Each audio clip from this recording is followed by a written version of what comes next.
रीवा से बड़ी खबर सामने आ रही है, जहां बिजली विभाग से निकाले गए दर्जनों आउटसोर्स कर्मचारी बीते 1 साल से अपनी बहाली के लिए संघर्ष कर रहे हैं। ब्लैकलिस्ट का आरोप झेल रहे ये कर्मचारी अब आर पार की लड़ाई के मूड में हैं। रीवा की कोठी कंपाउंड में चल रहा है बिजली विभाग के आउटसोर्स कर्मचारियों का आमरण अनशन। 17 जून से शुरू हुए इस आंदोलन में प्रमोद चतुर्वेदी, उमेश साकेत और अनुधर पांडे लगातार 3 दिनों से अनशन पर बैठे हुए हैं। तेज गर्मी हो या बारिश, आंदोलनकारी अपने हक की लड़ाई में अडिग है। दरअसल 26 जून 2024 को विद्युत वितरण कंपनी द्वारा रीवा जिले में कार्यरत आधे सैकड़ों से अधिक आउटसोर्स कर्मचारियों को ब्लैकलिस्ट कर कार्य से बाहर कर दिया गया था। इस पूरे मामले में आंदोलनकारियों ने क्या कुछ कहा, सुनते हैं।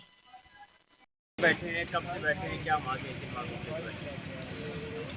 17 जून 2025 को हम लोग ये तीसरी बार धरने में बैठे हैं संभागीय आयुक्त कार्यालय के सामने। मांग तीसरी बार बैठे हैं, तीनों बार विदित है सब अधिकारियों को भी, प्रशासनिक अधिकारियों को और हमारे विद्युत संबंधित जितने भी उच्च अधिकारी हैं सबको ज्ञात है। पिछली बार भी हमने बताया था कि हमारी 3 महत्वपूर्ण मांगे हैं। हमें ब्लैक लिस्ट से हटाया जाए और हटाकर पुनः उसी सेमी स्किल्ड में रखा जाए और उसी सभी लड़कों को उसी वितरण केंद्र में रखा जाए। इससे पहले आपने धरने में बैठे, क्या आश्वासन मिला था, फिर धरना खत्म हुआ? देखिए 10 फरवरी को हम लोग मुख्य अभियंता कार्यालय में धरने में बैठे थे। उसमें से 3 सदस्यीय जांच कमेटी गठन की गई थी मुख्य अभियंता जी की तरफ से, जिसमें से अधीक्षण अभियंता सोनल सिंह और प्रमा पांडे मैडम जी थीं। उसमें बोला गया था कि 15 दिन का हम आपको जांच कमेटी गठन करके 15 दिन का जांच करवाएंगे, उसके बाद आप लोगों की बहाली करवाते हैं। उचित जांच करवाने के बाद 2 महीने बीत गए, किसी भी तरीके से कोई जांच रिपोर्ट नहीं आई। जब जांच रिपोर्ट नहीं आई, मजबूरन हमने जन सुनवाई में, ये बहुत सारे पत्र हैं जिसमें से हम जन सुनवाई में हमने आवेदन दिया। 2 बार 3 बार हमने जन सुनवाई में कलेक्टर महोदय जी को आवेदन दिया। प्रशासनिक तौर पर हमारी कार्यवाही नहीं हो रही है। उसके बाद मुख्य अभियंता जी को फिर से हमने आवेदन दिया और उनसे मुलाकात भी हुई। उन्होंने कहा कि आप 2-3 दिन और रुक जाइए, हम आपकी बहाली कराते हैं।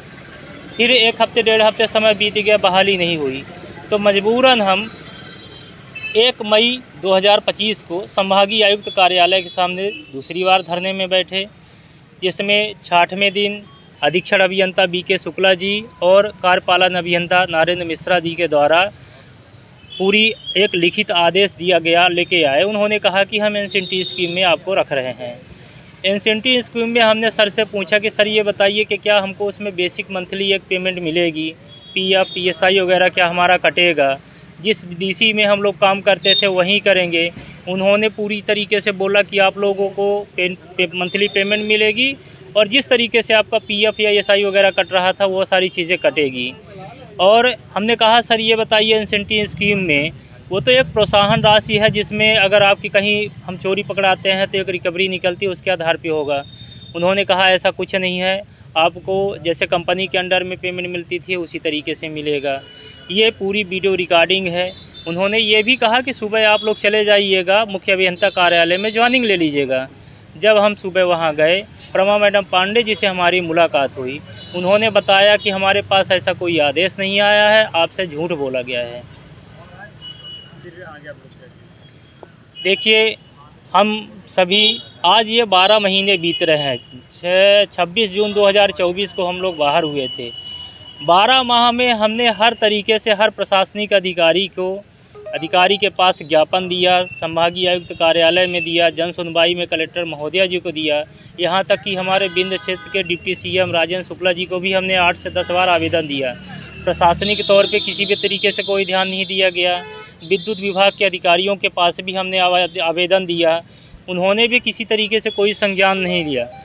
आज 12 महीने से लगातार भटक रहे हैं। हम लोग तीसरी बार अनशन में बैठे हैं, लेकिन इस बार हम आपको बताना चाहते हैं कि इस बार हम खाली आश्वासन में नहीं, हमें बहाली कर ब्लैक लिस्ट से हटाकर एक लिखित आदेश हमारे हाथ में भी दें और हमारे डिवीज़न में भी वो दें, और हमें जानकारी मिले कि डिवीज़न में लेटर पहुंच गया है, हमारे ब्लैक लिस्ट में हटा दिया गया है। दूसरी मांग ये है कि हमें सेमी स्किल्ड में जिस तरीके से हम काम कर रहे थे, ठीक है मीटर रीडिंग का काम नहीं करवाया जाता, अन्य बहुत सारे काम होते हैं, जो भी काम कराए जाएंगे हम काम करने के लिए तैयार हैं। सभी लड़के तैयार हैं, चाहे जो भी कार्य कराया जाए। तीसरी मांग ये है कि जिस वितरण केंद्र में हम लोग काम करते थे, पहले तो ये था कि कहीं भी ट्रांसफ़र कर देंगे, जहाँ के लिए ज्वाइनिंग दे देंगे वहाँ चले जाएंगे, लेकिन अब हद से बात ज़्यादा हो गई। हम लोग जिस वितरण केंद्र में कार्य कर रहे थे, हम सभी उसी DC में ज्वाइनिंग चाहते हैं। कितने लोग हैं हैं आप लोग जो? हम सभी 26 आउटसोर्स कर्मचारी हैं। हम सभी 26 आउटसोर्स कर्मचारियों के लिए पूरी मांग है कि हम जितने भी लड़के हैं समस्त लड़कों का ब्लैक लिस्ट से हटाया जाए और 26 के 26 लड़कों को ज्वाइनिंग दी जाए। आज धरने का कौन सा दिन है? आज धरने का चौथा दिन है और बहुत ज़्यादा मेडिकल की टीम तो नहीं आई, सिर्फ 2 बार आई है, जिसमें से आज सुबह जांच हुई है तो इनका बीपी बहुत हाई है। प्रमोद चतुर्वेदी 3 लोग अनशन में बैठे हैं, जिसमें से प्रमोद चतुर्वेदी का बीपी और शुगर लेवल ज़्यादा बढ़ा हुआ है। हड़ताल पे आप लोग बैठे हैं? जी, 3 लोग भूख हड़ताल पे बैठे हुए हैं। क्या नाम है आपका? मेरा नाम मनोज कुमार वर्मा है।